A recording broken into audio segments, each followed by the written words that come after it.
and go. Itong wing ay yung oven break heart wing.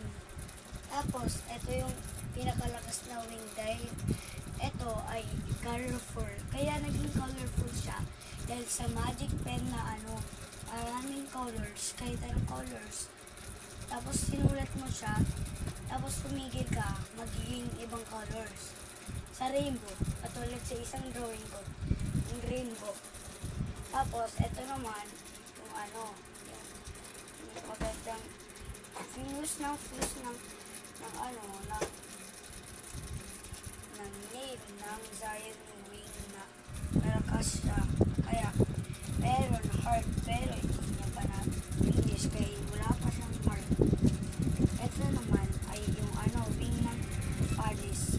Yung wing ng palace ay yung galing sa color ng magic brush. Yung magic brush katulad sa magic pencil. Marami siyang colors. Kung initawan mo din, magiging ibang kulay. Yung mga sa mga neto. Tingin ka, David. Nakahanap yung lalaki ng wings, tapos naging magical wings. Kaya, naglilipad siya ng firmly kung gusto niya lumipad. The end.